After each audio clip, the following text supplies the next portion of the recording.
Hello, everyone. Welcome. This is your friend and your host, Karan Detani. Welcome to the Karan Detani Show. This is the healing balance in addiction. Our guests for today are Harry Durbitsky, the author of The Evolution of Addiction Recovery, Part 1 and Part 2. And the other one is the coach from Back to Future Department, Sabak Qureshi. And this show is going to be very special and very different. Here we are going to play some games to make it interesting, and we're going to learn about addiction. What is healing in addiction? What is the balance in healing in addiction? So, with pleasure and honor, let's welcome Harry and Sawa. Welcome, Harry. Welcome, Sawa. All right. So, Harry, today we are talking about the healing balance in addiction. So, I can see these days so many people are suffering from addiction. They've got addiction to porn, to smoking, to alcohol, and to even relationship. So I want to ask you, what is the cause of addiction and why do people get addicted? It's a really good question, actually, Karen. People get addicted naturally because we have desires. And while we have free will to think whatever we want, we have, as Sydney Banks would say, and that's the problem. It's the greatest gift, but it's also the problem. Because when we step into our desires, what happens is we get out of balance when we overindulge in our desires. Like there's nothing wrong with eating, but overeating or undereating. There's nothing wrong with sex, but oversex or undersex type of scenario. And so what happens when people get out of balance is they naturally, this is a propensity that we have within ourselves, we naturally look for a way to feel better. And we're always doing that. We're always following the feeling, the positive feeling that will guide us in the right direction. And we know that's how we want to feel. So what happens is either innocently or with the desire to eliminate the worry or the stress. And the big words in the meat market right now is anxiety, to eliminate the anxiety or the pain type of thing. So people innocently go into that, they get a good feeling, and then they associate the good feeling with the drug or the activity that they're doing, not understanding that the source of everything is within them. So in a way, you could say addiction is the excuse we give ourselves when we don't want to feel connected to God. And when we become disconnected from God, we blame everything outside of ourselves for the cause, or we go into the past thinking regarding that. So this answer is quite simple. You're out of balance and you come back into balance. Now, how do you do that becomes the interesting question. You see, addiction, when I wrote my first book, addiction, this book was how do you get out of addiction? And you head towards the light. And maybe if you're lucky, if you find the right path, you'll get rid of it. But the second book was much different. This is a person totally free of addiction. And addiction is just a metaphor for suffering, human suffering. Just so in other words, the answer to how do I not worry too much, and the answer of how do I get rid of my addiction or my addictive patterns are the same. And of course, one of the greatest illusions in life is the problem with the psychological community and the AA community and the help that's being offered out there. Innocently, they're misinforming people. They're sending people in the wrong direction. Now, I wanted to talk for a second. I hope you don't mind, Karan. I'm going to read an excerpt from my book. It was an important question to what I want to have, but just a paragraph. How do you know that the three principles, as uncovered by an ordinary man, Sydney Banks, transform present-day psychology from an intangible, multi-perspective approach into a tangible, empirical science that reveals the healing power and a full understanding of human behavior? Sydney Banks stated, these three principles cover all aspects of life. They cover all human behavior, all human feelings, and all the separate realities that every human being experiences here on Earth. Now, the reason I read that is because I could never really explain to people how the three principles are an empirical science. So as I guess an exercise, I devoted quite a few of the chapters in my book, a section of my book on it, because I didn't know the answer. It's a really good trick. If you want to learn something about what you don't understand, write about it. And then it unfolds and reveals itself layer by layer by layer. And that's a tip, Karen, about out of balance. It doesn't always come like that. We have a tendency in the three principles, okay, you got it. But what really happens, it's a spiritual journey. We often kind of got it a little bit more, got it a little bit more, got it a little bit more. And then finally, after 1 year, 10 years, 50 years, it pops open. Or it can pop like that type of thing. So I couldn't answer how it's an empirical science. And empirical is defined how you experience or observe things. And suddenly I realized that the reason the three principles work and the others don't is the others are of the form and the three principles are formless. So there's nothing to hold on to. But I started to observe intuitively that they worked in my life, because every time I got bummed out, I noticed that if I didn't take it too seriously and just sort of let it flow, it naturally solved itself because my intuition guided it. It guided it because I accessed my wisdom. I didn't get upset, Karen, by the fact that I was bummed out or in a lower mood. We all know lower moods and we don't like them. But if you aren't attached to the lower mood, in other words, you don't feed it a lot of needless negative energy, what happens is it naturally goes to the light. It naturally reveals that actually it's not a problem. It's a gift from God. It's a pleasure because it's going to reveal something to you bigger than if you were just sitting in the good energy. Everyone thinks all it is about sitting in the good energy. Good energy is just a state of mind.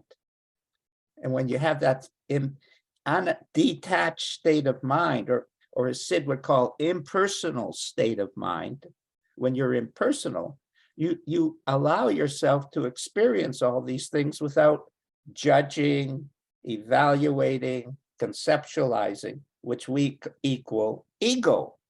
We don't give it to our ego thinking because we understand that all we want to do is go back to balance. We just want to naturally flow to balance. And what is this balance that we're looking for? So for Michaela, it's one thing. And for Eric, another thing. Because you work from it from your own state of thinking. So for you two people not only are a man and a woman, but you actually think totally different. And so the puzzle has to be solved within your own state of consciousness. Eric cannot solve Michaela's puzzle, and Michaela cannot solve Eric's puzzle. And good news, I have a puzzle too. And what do I think about it? I think it has a lot of mystery. I think it has a lot of surprises. I think I don't know. It seems like the higher my level of consciousness goes, the more I realize, oh, I don't know anything about anything, except what I thought I knew. I have to give it up. My own personal opinion, or what I call Mr. Noisy, there's no answer there. So where do we find that answer? Becomes, as Sid Banks would say, deep within your soul, deep within your consciousness. But I use the word intuitive because I intuitively float on by type of thing. And that has opened up the world for me. Like today, Karen, I thought I had the concept of the show. It's an hour, which it is, by the way, or an hour and a half type of thing. But all of a sudden I saw that Karen had put out 2.5 hours, and he had invited 2 other people. And I said, why do we have, I wasn't just a little bit surprised, but so I'm going in my head, confused before the talk. This is 20 minutes before the talk. I just said, well, is this going to work out? It's going to work out. And then Karen says, no, it's just an hour. I go, oh, okay, well, then it's obviously, but it was, you see, I needed to wake up. It was prep. It got me going, got me alive. It got me to appreciate that I'm on this show. Because if you don't have gratitude, people, you got nothing. If you don't have gratitude for the fact that you're even exposed to the principles, that you even know that Sydney Banks is alive, if you haven't have gratitude, I promise you, you will not grow. How do I know that? It's an empirical science. I know it because I did it. That's how I know. I guarantee if you lose your gratitude, down the tube type of thing. Because you're either going to go grow or you're going to shrink in growing. And the gratitude is the lubricant that allows God to know, or excuse me, we're 3 principles, universal mind, which is just a psychological word for God, to guide us. We're guided. We're blessed. But without gratitude, we're saying with our personal opinion, I don't think so. I know better. The American philosophy of life. I am the boss. Unfortunately, the American philosophy of life is not deep enough. And that's what free-thinking Americans start to realize, some of them. I can think for myself. And that's why I brought Saba on the show, because she's starting to experience she can think for herself. You see, I'm the training director of a Muslim organization of various mentors, and every one of them has a problem. What's their problem? They all lack confidence that they know something that they already know. Isn't that your problem? You already know it, but you lack confidence to trust it. You lack confidence to share it. You lack confidence to understand it. And why is that? Is the reason. So someone comes to us in addiction, I pay no attention to. It's just their noise, their opinion about their life. Your opinion about who you are is nonsense. Give it up. Give it up. You'll listen deeper. What's the point of having an opinion if you can't listen to somebody else's opinion? Maybe they have something to teach you. Maybe there's a feeling there. Because I know that there's only one problem that people have in life.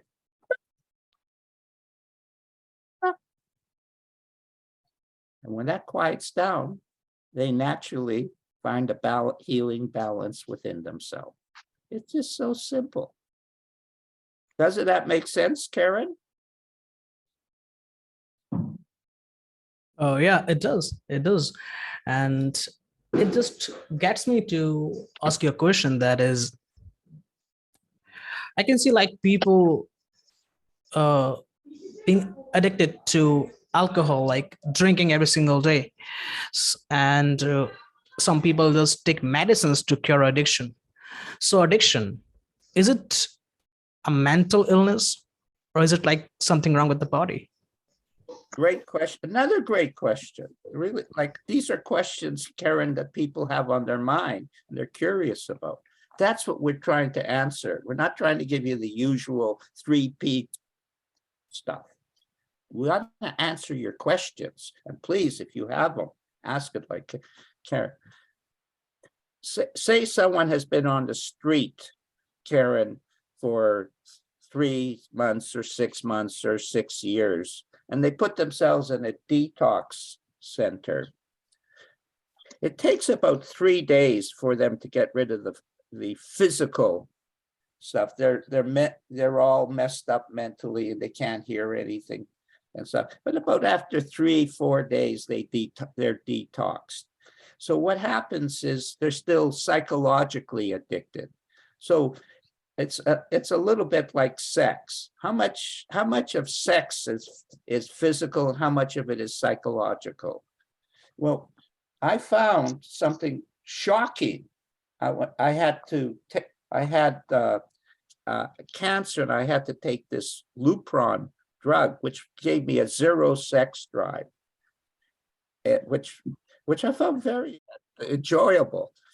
But the funny thing I noticed was that 90% of sex was psychological, 10% was physical. I thought it had to be 50-50. I mean, I've been playing with it all my life and stuff. It's the same way, Karan, with addiction. Anything that we're doing is 90% psychological and 10% physical. So when someone has this urge, or whatever it is, it's 90% psychological. And that's why the 3 principles are so effective in healing, because you just take the person to the space, they experience the healing space, and then they've got it. And even though that sounds hokey pokey, the results we have, and Saba will testify to that, are phenomenal.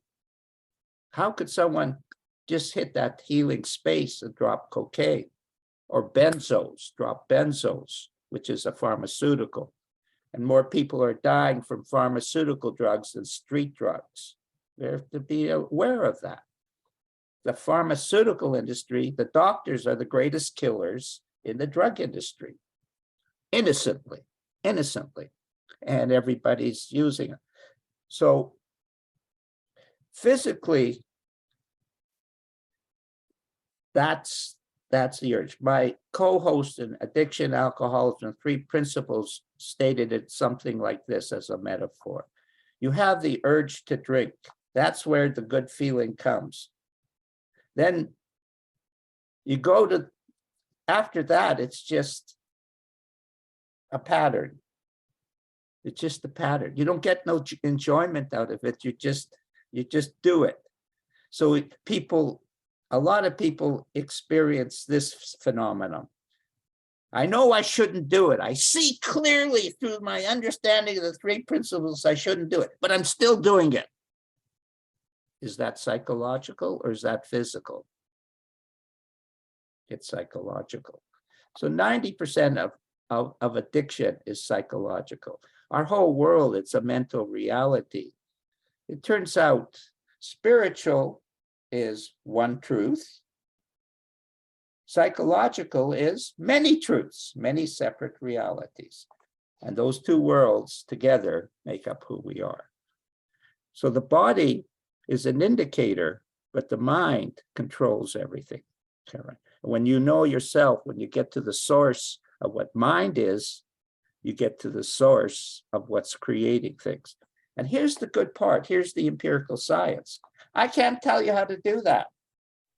because when you're in this lower level of consciousness, it doesn't seem like that. And when your level goes up, it seems like you're connected and everything makes sense. And then you go down again, you say, I can't remember what I experienced. What's the difference? The difference is simple. You're just operating in a state of balance between being a spiritual being and being a psychological being, except we call it the human condition. So what is spiritual? Spiritual is neutral thought from God. And what is psychological? What you think, what you put into the thought, the thinking. And I have an opinion, and it's a very important opinion. The only problem with having an important opinion, Karan, is it controls you. Because as you know, a thought creates a feeling. Is the thought the problem or the feeling the problem? Or is the result the problem? Don't look at the results and try to get rid of addiction. That's a boring concept. Really boring. You say, oh, I got to get rid of it. It's kind of like money. I got to be rich, type of thing. What are you going to be? You're going to be unhappy until you're rich? Well, what rich people find when they have that philosophy is they're still unhappy. And that's why they're so insecure with all that money, because they didn't grab the happiness first. Happy first, content first. Forget about the other stuff. Nothing outside of you controls you, Karan. Yet, as a human being, being who you are, you know that's not totally true. Here, I lied about the truth. The balance in life. How can I lie to myself about the truth? And the reason is you can't talk about the truth because it's not there. Except it's a fact. It's a spiritual fact. And that's what we're looking for. What heals an addiction? Spiritual facts. Nothing else heals, Karan. Lots of good information. I had a really interesting quote.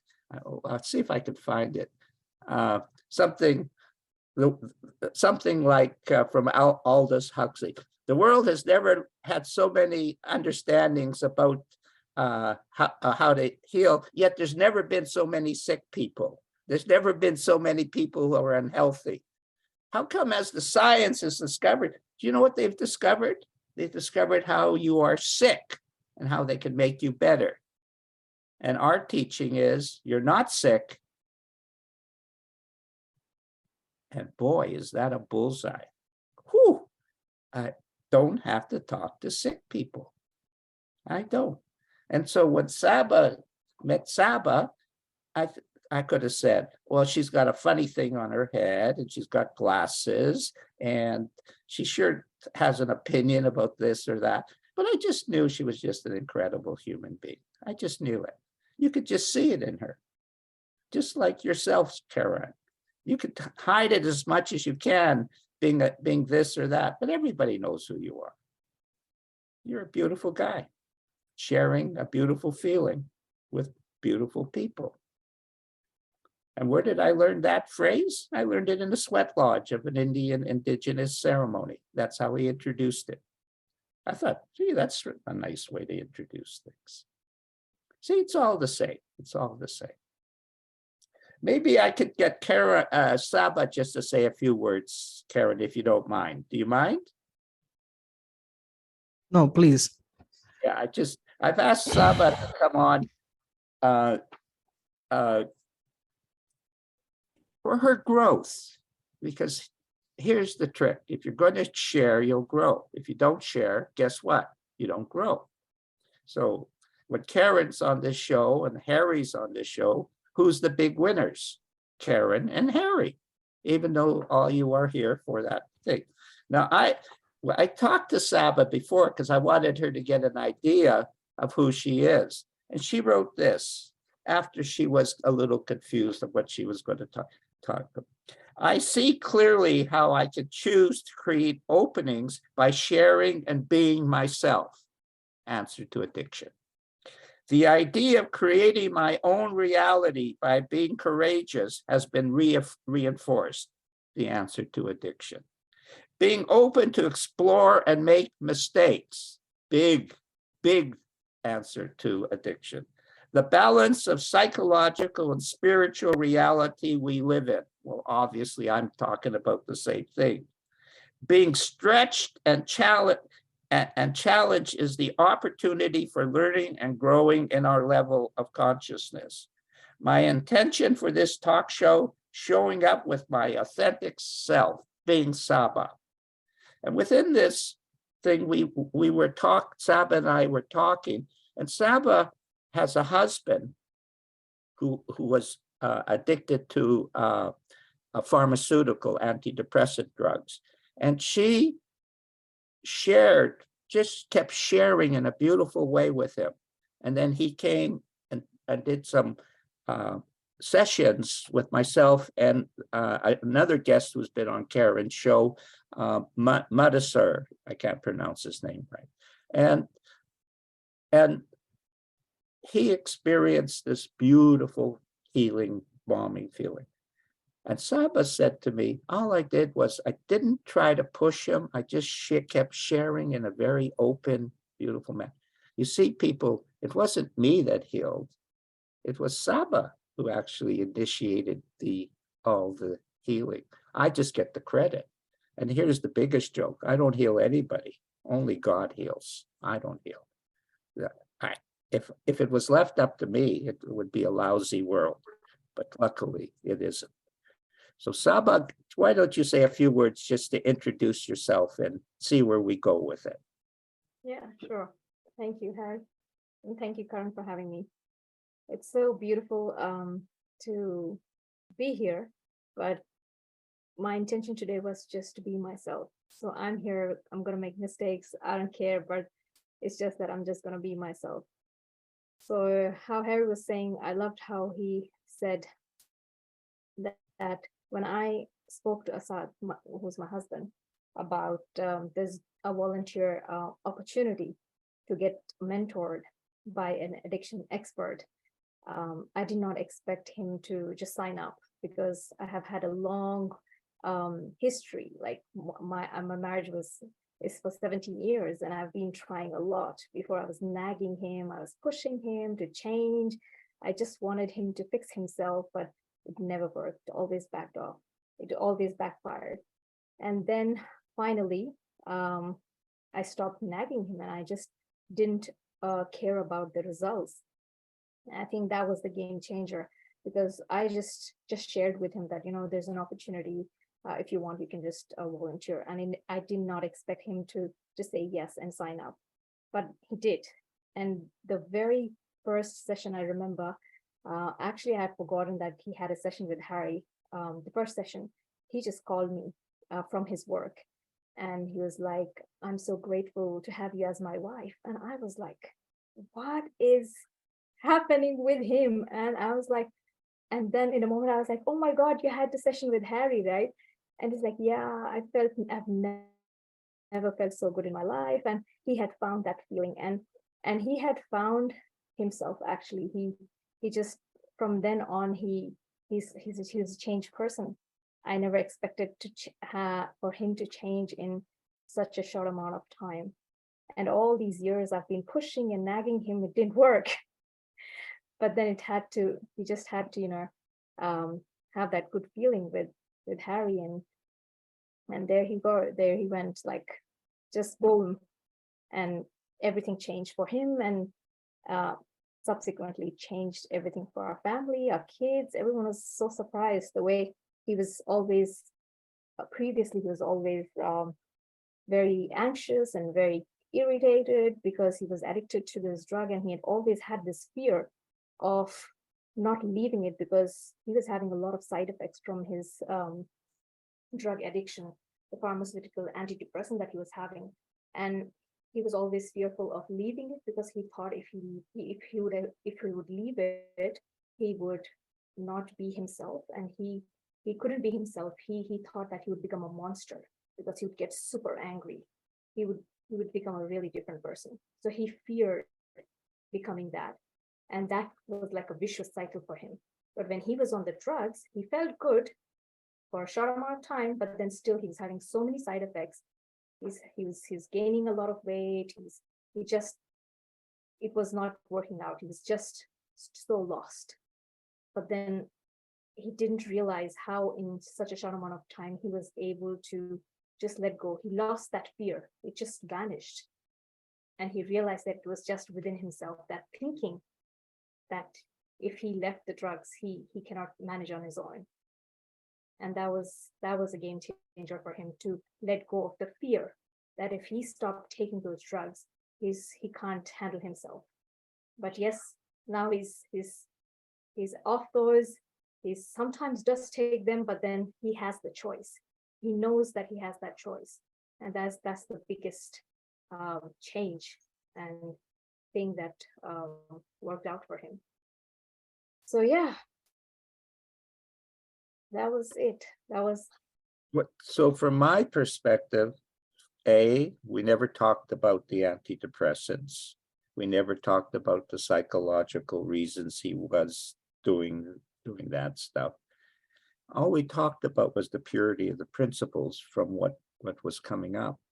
Now, Assad was ready to pop. See, that's a big difference from someone who's not ready, but he was ready to pop. And what he experienced was a calm feeling within himself. That's all he needed to know. And after that, Assad and Mad and myself met. We met only 3 or 4 times. He was a colleague. His wisdom was just pouring out. And Mad expressed it. He says, if you listen to our talk, you would wonder who the client was, because he wasn't the client. We're not talking about expert client stuff. That's psychological. We're not therapists. We're educators. I'm an educator anyway.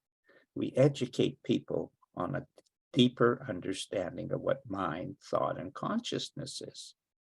And as people see that spiritual connection to who they are, they experience, in Assad's case, a calmer feeling. That's all he needed. The feeling that he was using for the antidepressant drug, he found a deeper, wiser, easier way. We didn't know he would pop. And I didn't even know he was Saba's husband. And they had to let me know that after. I said, oh, that's it. What a coincidence that is.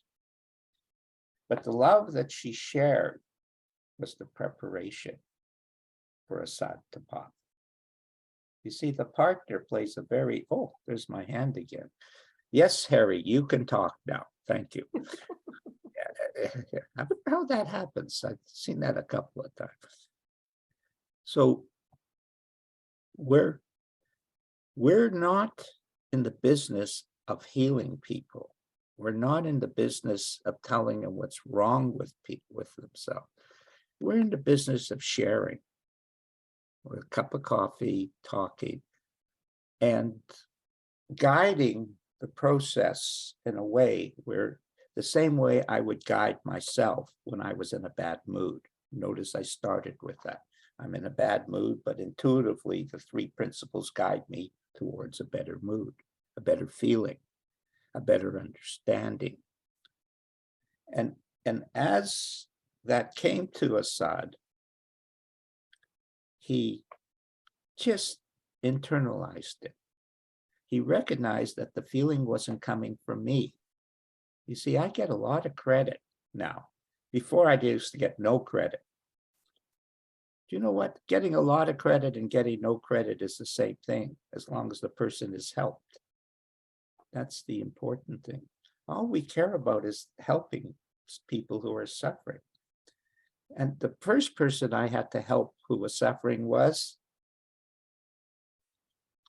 because the 3 principles are only powerful when you're living it, not when you're talking about it. You have to live you have to be sharing insight. You have to be sharing the original experience that you're having right now. You don't talk about spirit, you talk from spirit. You say, well, what does that mean? Everybody knows what it means, but it's a little bit like the word love. Have you ever been in love and tried to tell other people what it feels like to be in love? Well, I got news for you. They don't have a clue what you're talking about. They're intellectualizing the concept, and you're saying, oh, no, it's none of that. That's our job. That's none of that. Addiction, it's none of that.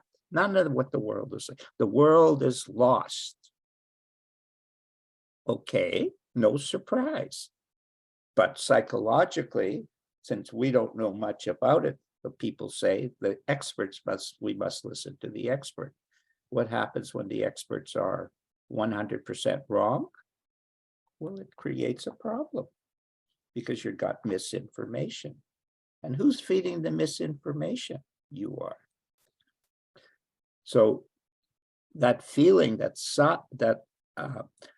her husband caught, Assad caught, is transformed. And has it helped not only him, but has it helped the marriage, Saba? Absolutely. It just changed everything between us. We have a lovely feeling now, and the arguments have just, we do have arguments, but we have a good feeling where each one of us is ready with compassion and love. So if I'm really super angry, he'll just calm down and he'll just let me go on and on. And when it's the other way around as well, the same thing. You see, Assad was a really wise man who happened to have an antidepressant addiction. It didn't take away his wisdom. It just created the illusion. And that's where the world's caught up in the illusion of what addiction is. Don't buy it, people. Don't buy it. We're all addicted. We're all addicted to something. A question. Karan, there's a question there. Before we get to the audience participation, before we ask the questions, I want to ask you a last question. And that is, this is something that people are actually not aware of. What I can see is the addiction to food.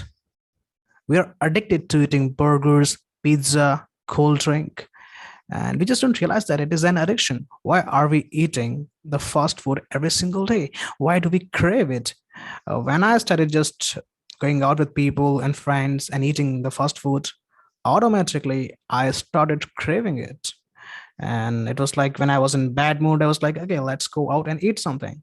So on some level, to me, it feels like that food helps me change my mood or feel better or feel happier.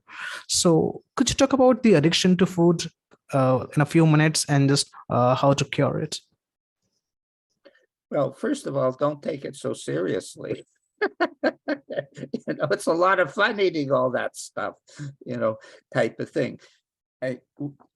That's where consciousness comes in.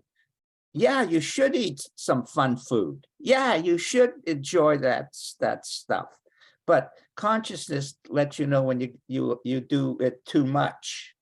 You get the out of balance is really what you're talking about. You're not talking about that pizza is bad. Pizza is good, but too much all the time. So example, I went on a keto diet, sort of, then I changed it to Harry's keto diet. But within that, so there's no sugar. And then, of course, when holidays show up, there's lots of sugar, lots of great stuff. And so I really indulged in it.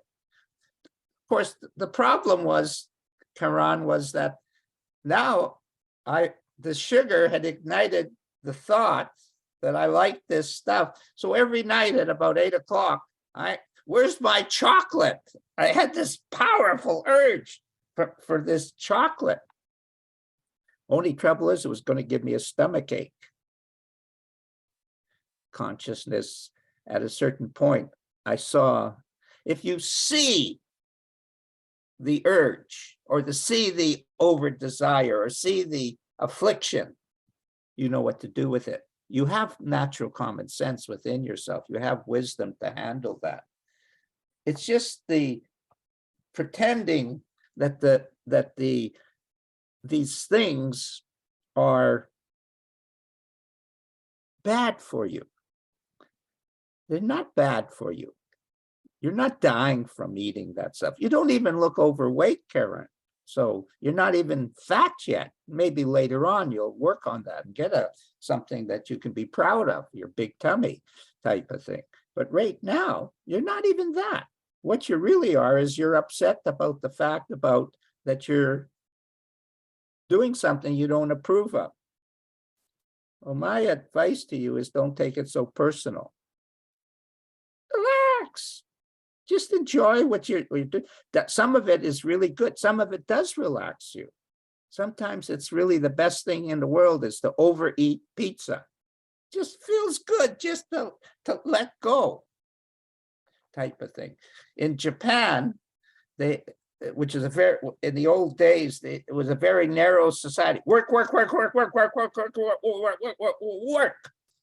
And then they would throw a party and all the executives would get drunk and act like total assholes. And, with all the sexual stuff and all, but nobody would mention it the next day because it was back to work. We need to let go. We need a release. I don't know any human being who doesn't like to have a little fun, have a little eating, have a little this. One time, I'm waiting for the ferry to go to Salt Spring, and there's Sid's little car in there. And you could buy at this port to get the ferry, you can get these incredible cooked shrimp, big bag of it for like $10, huge. And Sid's in there all over his face and gobbling it down and eating it. And I look in and he's all embarrassed. I've never seen Sid embarrassed in my whole life because he knew he was pigging out, but boy, was he enjoying it. So use your consciousness that's why we have consciousness because all addiction, all problems, all suffering is an illusion created from thought. We know that part, but it's also an illusion created by lack of consciousness. What's the answer to addiction? More consciousness. You have it, you know what to do. And isn't your body telling you what to do, Karen? Isn't it? Yeah, it is telling me to stop doing that, but I start craving it, the taste of burger, cold drink. Yeah, I understand that. But when you don't, as your level goes up, you take this more impersonally. You understand it's part of being a human being. Karen, you're not perfect. You're never going to be perfect. We have to accept that we're pigs. No offense. I'm only speaking about you personally, not myself. But but that's the way we are. It's the greatest gift in the world, being a pig and having a high level of consciousness. It's great because you can't get out of your imbalance. Fantastic. But look at this. It's a little bit like, is your kitchen ever dirty?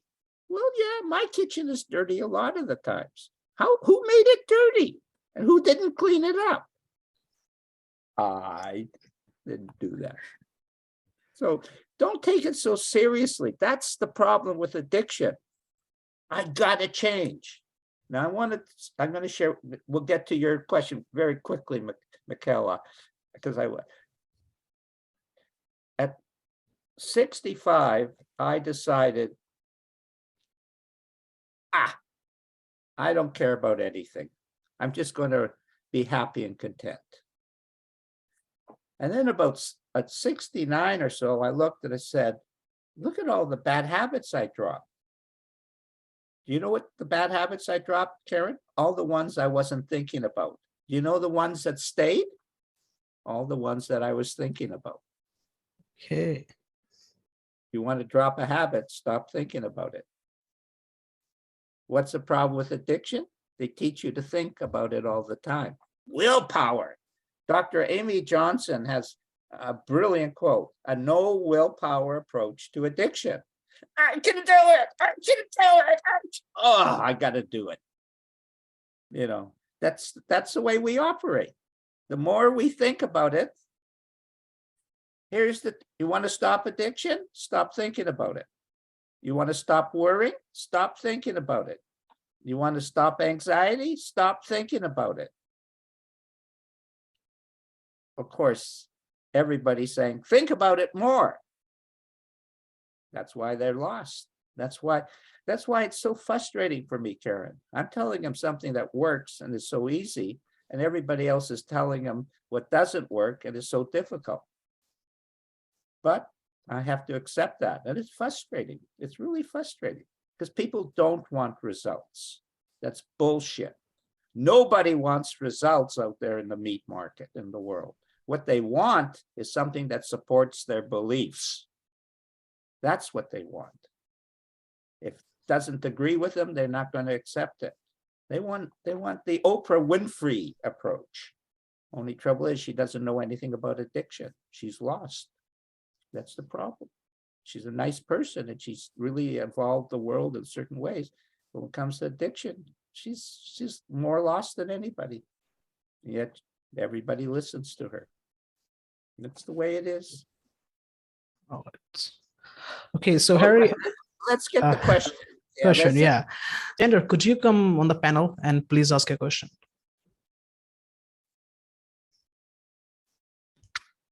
You have to unmute yourself, Michaela.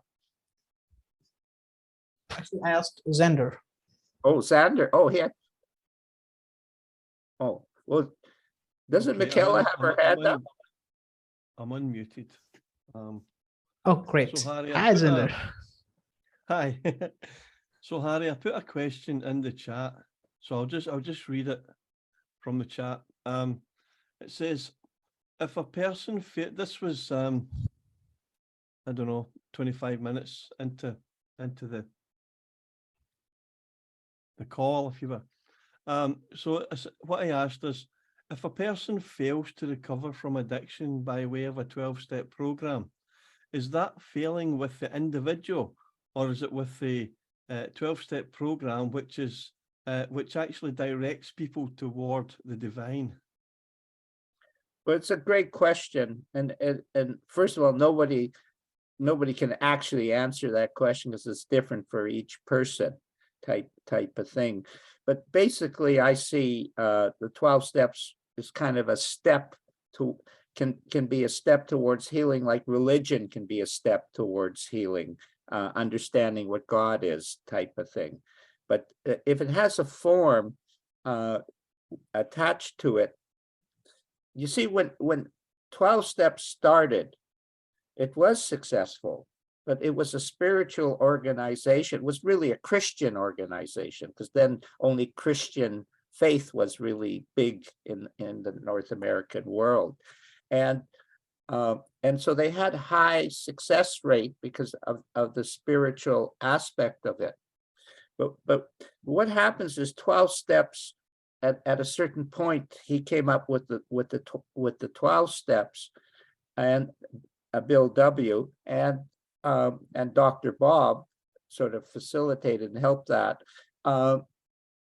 And then at a certain point, the 12 steps became more important than the spiritual healing part of the picture.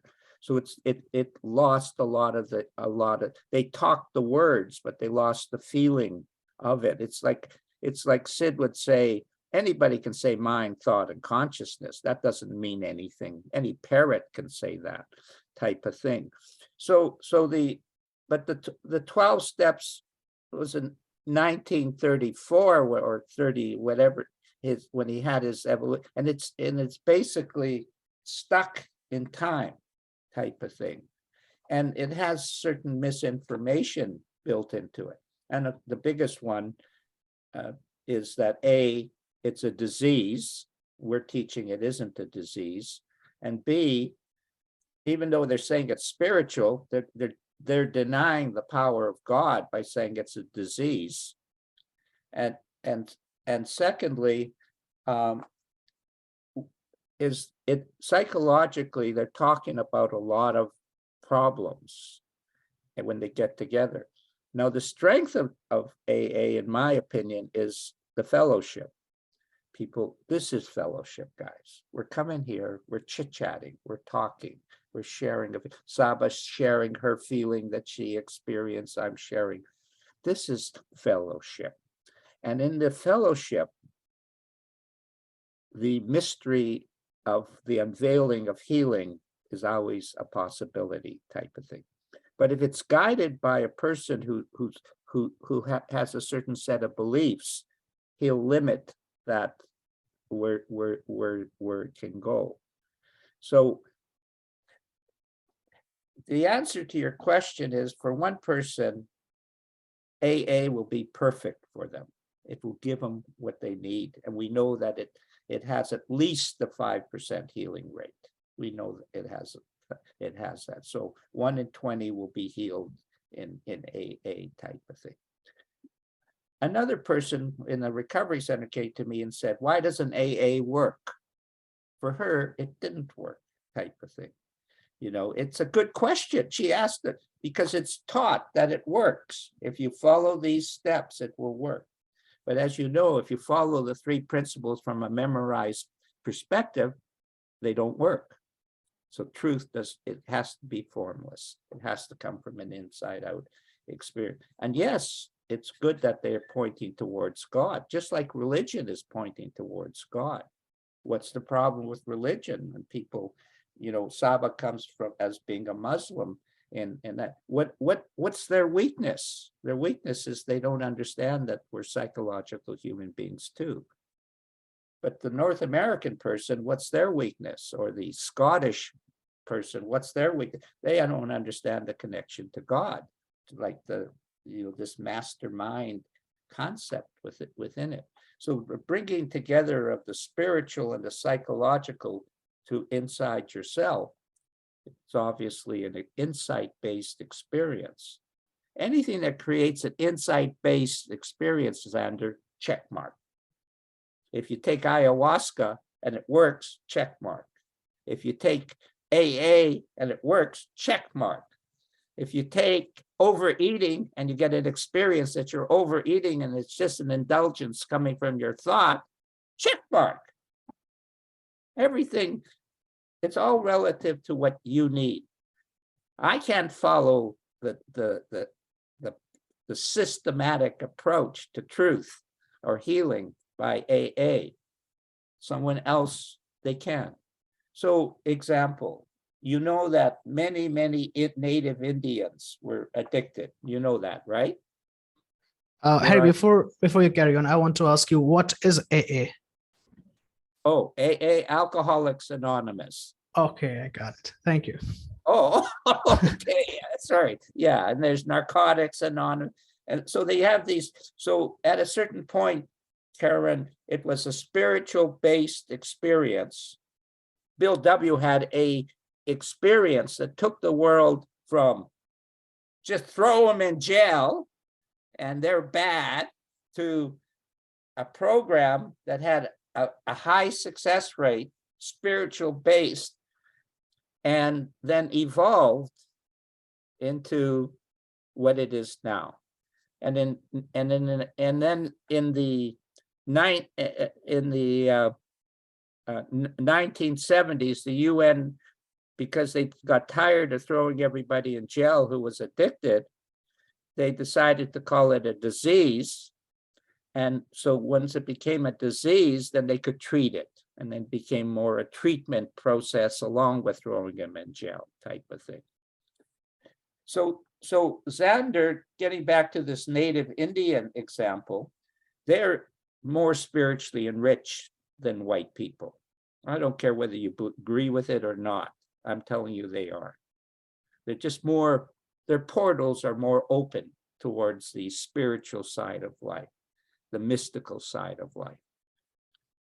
So they would go to AA and they would get this steps and they would just step back into their spiritual healing space and drop it. So it's true that all natives, American natives, were almost 100% of them were alcoholic. It's true. It's also true that there's never been so many healings in one area as well. Although, of course, the white people have their own interpretation of that type of thing, because after all, we are the chosen people, you know. So what happens, excuse me for ranting and raving on a personal point of view type of thing. I get a little tired of talking sometimes to white people. The truth is, I love white people. I'm white. It's like saying, how can I not love myself type of thing. So when you step into the spiritual calmness that Assad experienced, so he didn't experience outside calmness, he experienced spiritual calmness within, then check mark. That's all we're looking at. I'm not saying 3P is for everyone. But is it truth? Yeah.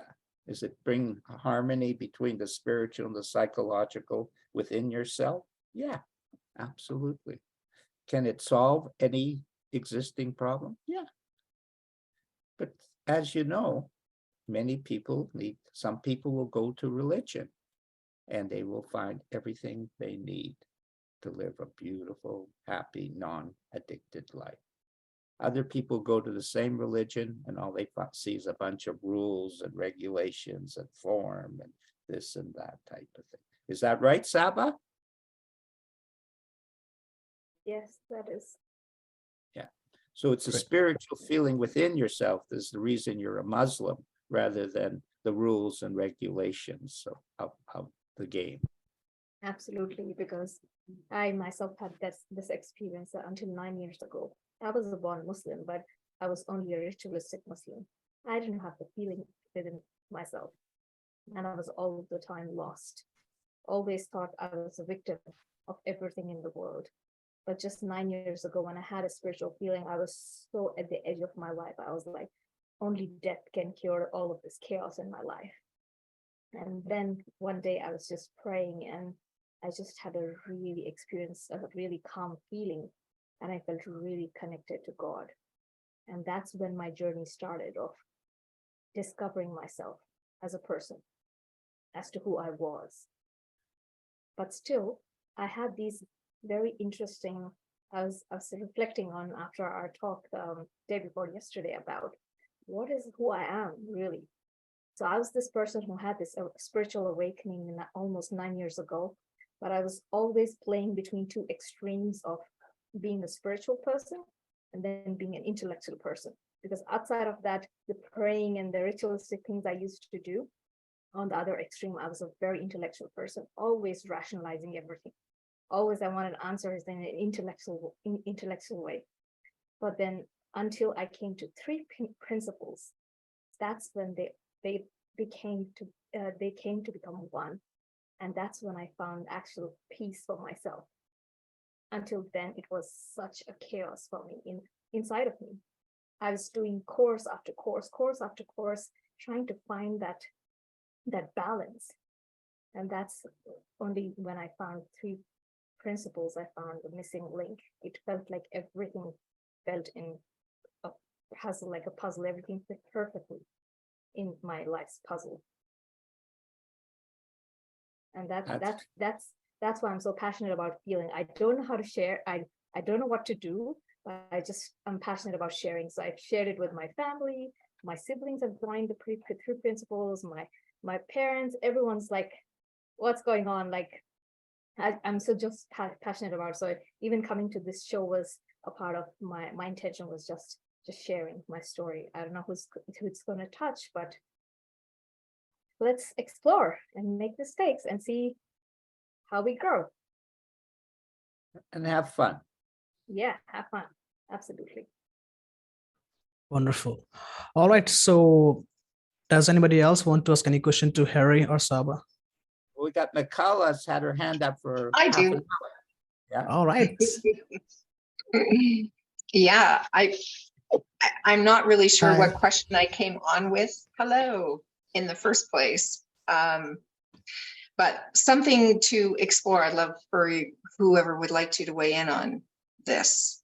So first of all, the idea that we, in the 3P community saying, to just get into that quiet space. And when we're talking about addiction, we're looking at, it's like, yes, we're addicted because that's all we're thinking about. We're thinking about this, what we don't want to do anymore. And how I see it is that our focus is so intently on that until we can pull our attention away from that and onto something else that we would desire more.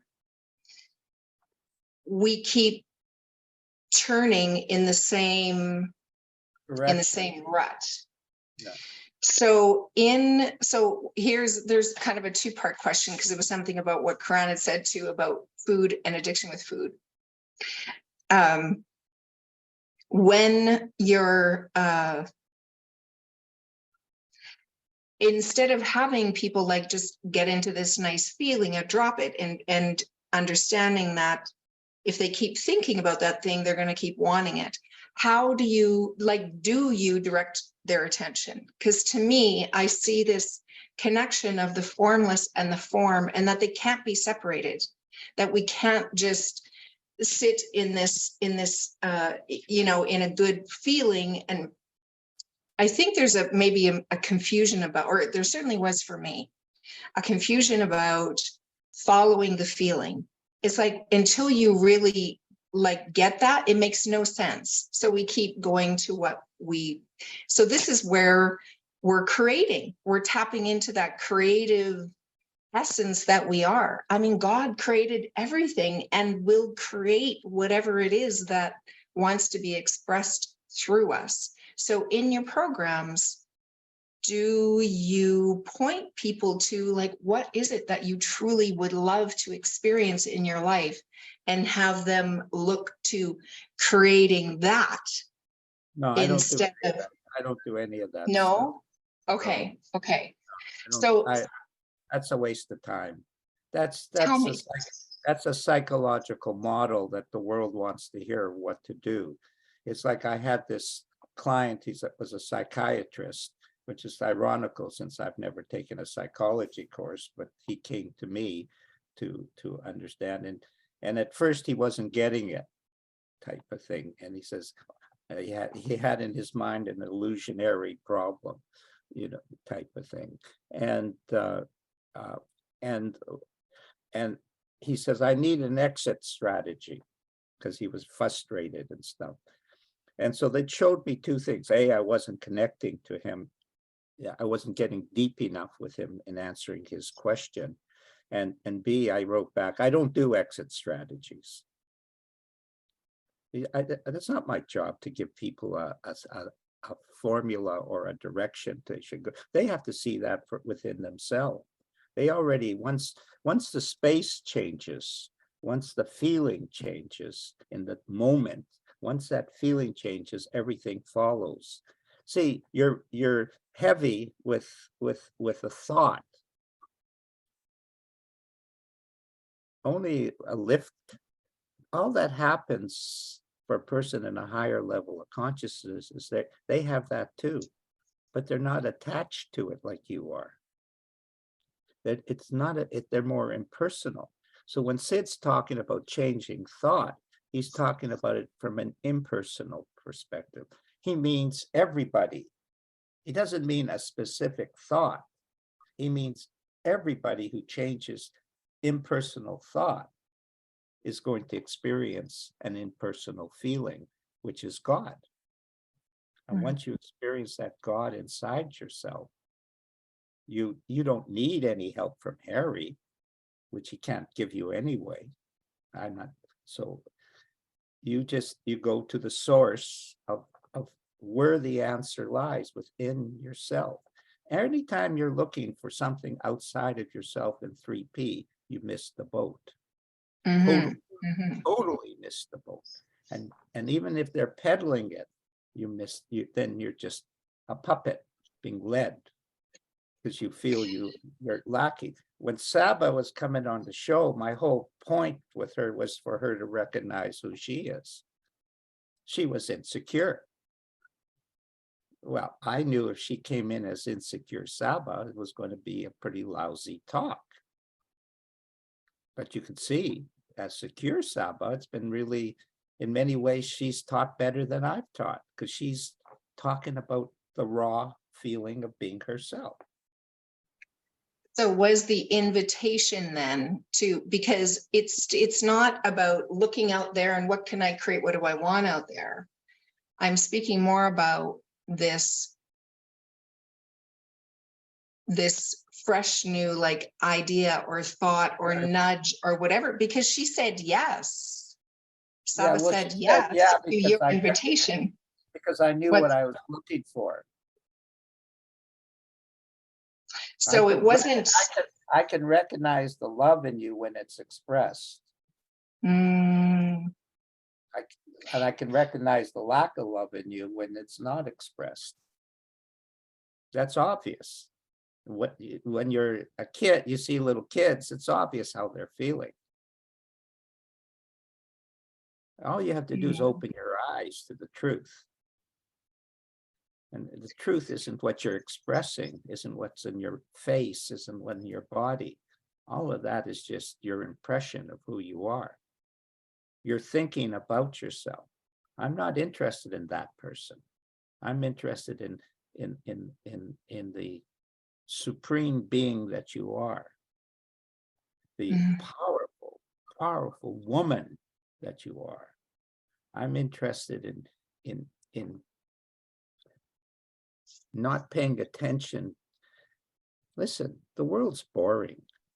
It doesn't know anything about anything about anything. I'm not interested in talking to people about that. I'm interested in talking to people about, like when Assad popped, you wouldn't believe the wisdom that was pouring out of him. Before he popped, he was talking about he has a problem. Which one's more fun? Give me, I ask you, which one is beautiful Michaela or shitty Michaela? Which one's better? well, I have way more fun with, the happy, fun, connected Michaela. No one wants the shitty Michaela. Trust me. Well, Yeah. But which one makes you feel better? Yeah, the one that is just really kind of spontaneous and comes out and it feels light and kind of automatic. Can I ask a part 2? And this is related to Karan, the idea about food addiction and when you keep going to something. I heard this, it was someone else recently where it's like, right, it was an invitation to like, okay, so just take a moment. What if you didn't? Like, what if you just didn't buy the burger or didn't drink the drink or didn't do the whatever? And it was just like, oh, there's the tension. It's like, that's because I know usually people come and they want a quick fix. It's like, yeah, you're in the wrong place. There's no place. There's no place for that. Maybe temporarily, but it's false. So my question is then, is that it was an invitation to, well, just for a moment, even if it's for a second or two, just don't take it, don't eat it, don't. And Doesn't then work. what That's- is there? That's bullshit. It's bullshit. Well, Honestly. but what is there? Isn't that what we're all afraid of when we go to, I know for me, when I do emotionally eat, I watch myself do it. I know I'm doing it just because I'm avoiding doing the thing that I'm afraid of. So there's no, I'm just wondering, so there's no invitation to, well, what if you didn't? Like, two things. yeah. Two things. First, when you say I won't do it in the moment, you have something to say, Saba, to it? Yeah, I okay. do. You finish off Okay. and I can continue. Yeah, okay. When you say you won't do it, what it does is it creates you to have 2 hamburgers next time, because the urge still stays in there. So you can pretend to yourself all you want. That's a willpower approach. Mm-hmm. It ain't going to work. It creates Yeah. more desire. If you're Yes. thinking about it, it gets bigger. Yes, deprivation Oh, just I'm creates thinking more. positively about it from a wisdom perspective. That's nonsense. Right. I agree. That wasn't what was being, it was, the idea was you're wanting to do it because you're trying to avoid something for some reason because it's painful or whatever. So what if you just took a moment to feel Yeah, what it yeah, is that you're, so you it don't, sounds like a technique to me. okay. Okay. It's not the answer. You won't get it in Yeah. your, you won't get it in Yeah. your intellect, in your thinking. It's a deeper answer. Mm, okay, well, I'll share a very quick story because I used to drink a lot and it was a problem. It was, and I had an insight. I didn't know about insights. I didn't understand really what an insight was, even though I used it. So, and it wasn't until like 6 year or when that was back in 2000 and I don't know, 12, no, 15 or whatever. I don't even know anymore. But I didn't know until 2 years ago. It's like, oh my gosh, I had an insight because all of a sudden I wasn't drinking anymore. But the thing was, it wasn't even a thought in my head. Like all of a sudden, a few days later, I just noticed. That's Oh my God, I'm exactly. not- Okay. That's exactly how it works. That's all I'm talking about. That you are I know. 100% check mark. But I couldn't have orchestrated that. I didn't orchestrate that. That's it. So why try to orchestrate? Well, because there's people who are coming and they would like, so so really you're just getting back to, it's like, stop trying to complicate it. Just talk about the root of who we are, what we're about, what we're capable of, and just like really it's just hanging out in that space. Don't even, just feel it. Feel it in the moment. That's it. Yeah. Any thinking about it is Harry's bullshit. And Harry has a lot of it. Yeah, we all do. That's right. And I know it doesn't work. Yeah. Okay, cool. Thank you. I have things to ponder. Saba had something to add. Go ahead, Saba. Yeah, I was saying that when you said that someone doesn't want to do something is actually being attached to the idea of the outcome. And when we are attached to the outcome, we are so focused on it that we are so into our heads. And how it actually works is just having an insight, the exact story that you shared, that you have an insight, and when it's the right time, your intuition will guide you to make a different choice. So it's going to be coming from within that person and not anyone else, no invitation or no outside factor, but just from within themselves to make a different choice, to be able to have that higher level of consciousness and say, okay, this is not serving me anymore. So how can I make a different choice that will actually serve me?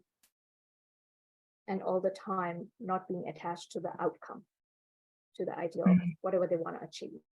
Because having that outcome is going to come from the divine, the spirit, the God. Right. And it's probably, or it could look very different than what you think, than what, It's guaranteed it's going to come through the back door. It's not going to come through the front door. No, that's the door you're looking at. It's going to come in the back door. It has to, because you're looking. You are doing something to block it. All right. So, thank you. Okay, before we go any further, I know we are running just out of time. I want to open the poll and ask you guys some interesting questions. And there we go. We have 8 minutes just to let you know, Karan. I have a, okay. Easy quiz. What are the 3 principles?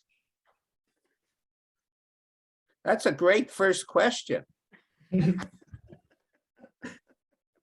It depends whether you're talking about the 3 principles of 3P or 3 principles. Yeah, okay. Oh, okay.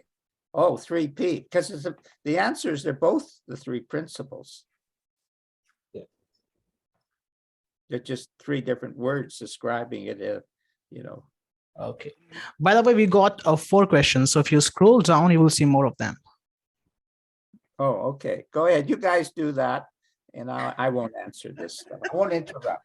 Yeah, Harry, you can also type in your answers.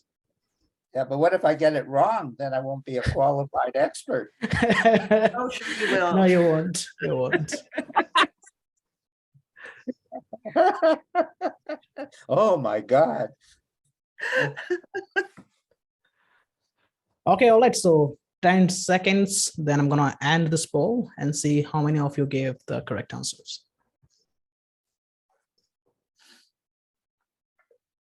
Where's the question, by the way? It's on the polls. If you can see, it's right on the screen.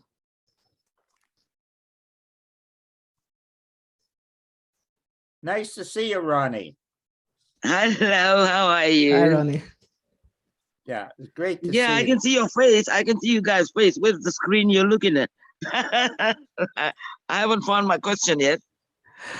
Okay, all right. So let's share the results.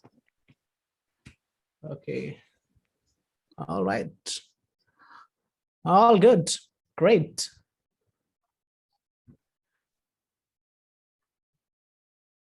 Wonderful. Okay, so I So what want was to. the question? What was the question? Go. I'm allowed to hear that too, because I couldn't find it. Okay, the questions were, what are the 3 principles? And the next one is Maybe fill in you the could- blank. He's going to send it to you, Ronnie. He'll send it to you. Okay, I'll send you later. Yeah. Because Okay. I'm running out of time here. I have very interesting. I have a client with a mentor, not Saba, but a Nigerian client, and they were very addicted to cocaine, and within a relatively short period of time, and they have been off cocaine for quite a long time now. Oh, is it? Oh, okay. So Anyway, Harry, I'm gonna play a small game with you and Saba and the audience as well. So Okay. it's very Oh, simple. you've got an activity. Yeah. So it's very simple. All you have to do is just guess the person. So there we go. Harry, who is this person? That's Mr. President. Could you name him? Yeah, I can. Joe Biden. Oh, correct. Cool. And who's this? You ask somebody else because I don't know that person. Oh, I do UK, know. UK, go to UK. It's the UK's Prime Minister, Rishi Sunak. Rishi Sunak. Okay, correct answer. All right, who's this? I have to go now, Karen. Okay, Harry. Sure. I'll finish the game with Saba and the audience. Yeah, It's George- have fun. George Thank you W. very Bush. much, people. Really wonderful session. Great session, Karen. I really Thank you very enjoyed much, Harry. it. Okay. All right. So Saba or audience, can anyone answer this question? I mean, can anybody guess this person? George Bush Oh, correct answer, Heather. Great. Who's this? is Bill Petit, Dr. Bill Petit. Petite. All right. Now, who's this? Anybody? Natasha. Natasha Sordlov. Okay, Yeah. great. All right. And who's this? Jamie. Jamie is smart. Wonderful. And this one? Michael Neal. Michael Neal. And who's this? Oprah. Oprah. Guys, great. Oh, that's our Justin. Prime Minister. Could you name him? Justin Trudeau. Great, wonderful. All right, so I'm gonna stop sharing the screen. Oh, I thought you were gonna show your face next and say who's that. No, I'm right here. All right, so time for us to end. But before we go, if anybody has any question, they can ask Saba. Mhm. So anybody with any question? Well, I would like to know how you are connected with, when he was, I didn't know about the school or whatever he was talking about.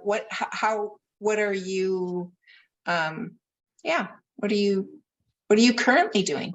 Yeah, so I'm an emotional and spiritual resilience coach, and I also work with Back to the Fitra Academy, where we have all these. We have addiction department where we have Harry as the training expert. He's leading the project where we have 24 addiction mentors from all over the world, and we work with clients. So yeah, and we are now in the second phase where we are actually taking up clients actually and working with them. Nice. Nice. Thanks. Thank you. No worries. I have a question. How do you work the 3 principles into your practice?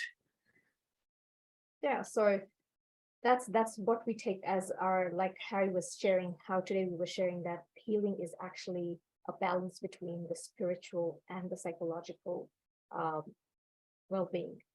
So Okay. yeah. Wonderful. Saba, could you please tell something about like your husband?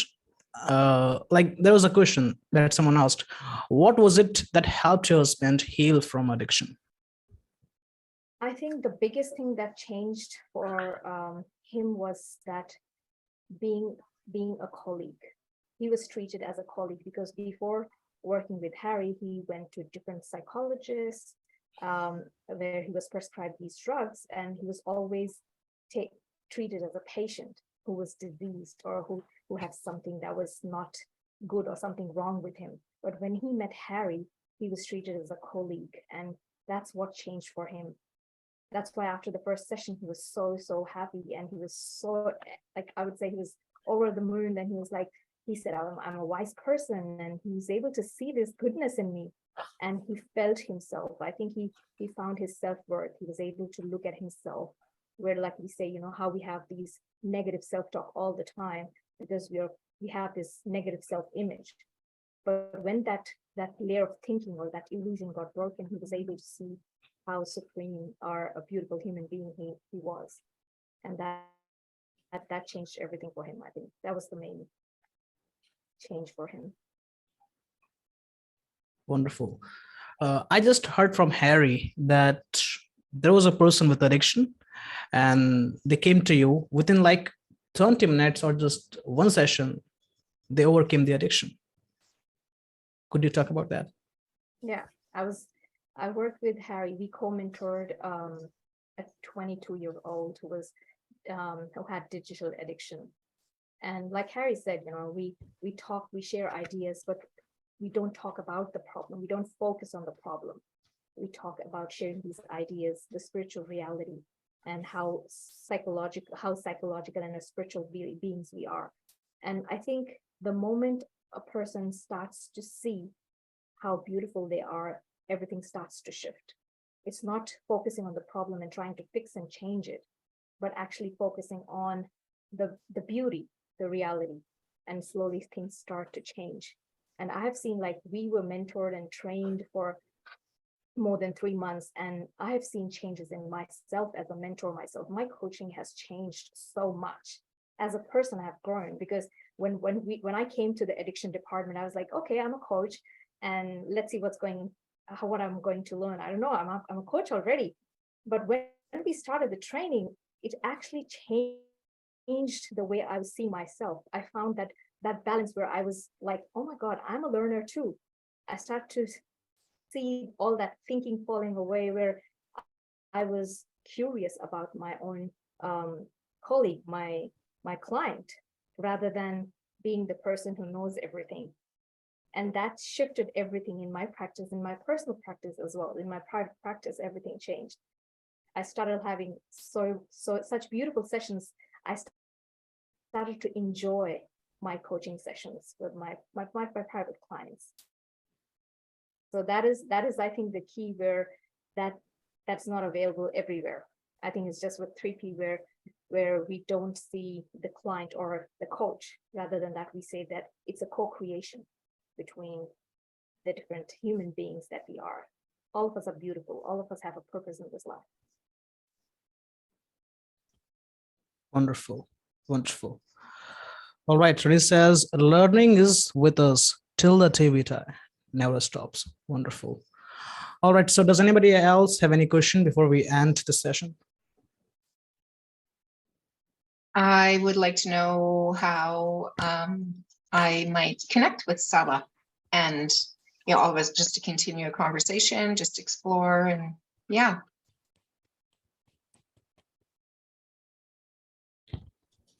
Saba, could you please tell us how we can connect with you? Yeah, so I'm going to share my email in the chat box so you can email me. Wonderful. So Saba has put her email address in the chat. That is whm.coach@gmail.com. I repeat again, that is whm.coach@gmail.com. You can find the address on the chat. Okay, yes, so if you want to connect with me, I'm on Facebook as Karan Detani, and the group which I have for 3 principles is the 3 principles to overcome stress, worry, and anxiety. So if you can, I don't have the link right now to share with you. So if you can find me on Facebook and drop me a text, I will send you the details to the group. All right. So with that being said, does anybody else have any question to ask? I do. Yes, Ronnie. Okay, let's go into the alcohol and drug addiction side. Now, when a person goes through this, the 3 Ps, and knows that, okay, I'm feeling like I'm not going to do this anymore, and they are saying, I'm really feeling good. I've just been through therapy, not a therapy. I won't call it a therapy, would we? So I've come to a realization, like my spiritual realization or whatever we can call it, and stops it. Okay, but you know how medically, when a person suddenly stops alcohol or something which is mind-altering substance, they can get sick, known by, medically known, right? Is there anything that happens after that? Because if they suddenly stop, there's a rule in Australia that you cannot make them, even by law, you can't make them suddenly. You can't, of course, in this case, we are not making them, they're making the decision. But if you suddenly, like in a court case, for example, if a judge tries to order someone to stop drinking from tomorrow, right, that is not allowed, because medically it affects their brain, and therefore physically it affects them. So is there something they can follow, or is they don't need to follow anything after this?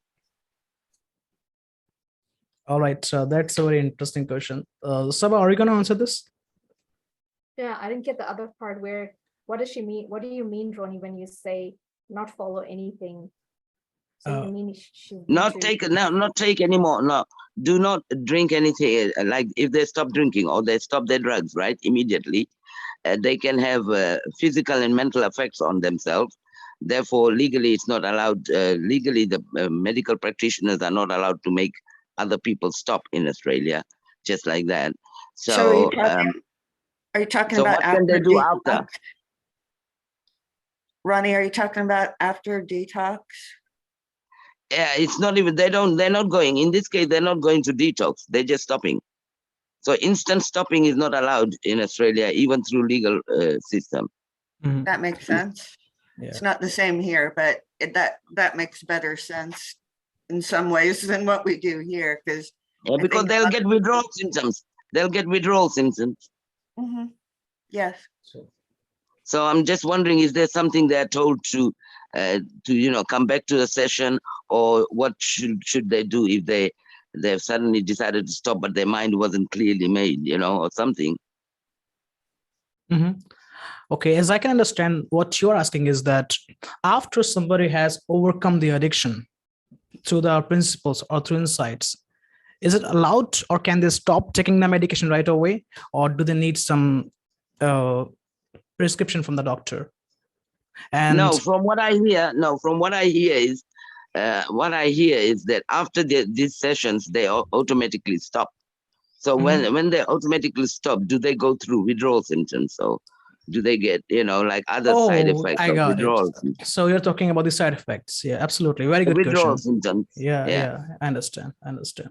For me, as I would say, is that if you have an insight and if you overcome any mental illness, it is a wisdom that guided you, and it is a wisdom that will guide you. Yeah, And that makes sense because there, that happens for believers though. yeah, That happens yeah, for believers, I've noticed. I yeah. mean, believers, they know that it came from God or it came from whatever spirit they believe in, right? Like Mhm. a native person will believe in the ancestor spirit, right? And they will have so strong faith that they won't get withdrawal symptoms. Because I've seen cases where they don't get withdrawal cases. They stop. People always say you can't. Legal system says you can't. And then in court cases, I've seen the magistrate saying to the solicitors, don't request that. Are you crazy? For your client and things like that. And then, but I've seen it happen where they stopped on today and they never touched it from tomorrow. So that's the believers, the people who believe in a strong spirit beyond themselves. True, Yes. true. They may or may not get the withdrawal symptoms or effects, but whether they do or not, their wisdom will always guide them what to do along the way and what not to do. Absolutely. Yeah. All right, so I'm going to end this session right now, and I want to thank you all for making it to the event. I really appreciate your presence and I love it. And hopefully we'll see you in the next show, which is maybe next week or after 2 weeks. So I want to thank you all for being here, and that's all for today. I want to wish you the best. Aloha. Bye-bye. Thank you. Thank you. That was great. Thank you very Bye, much. everyone.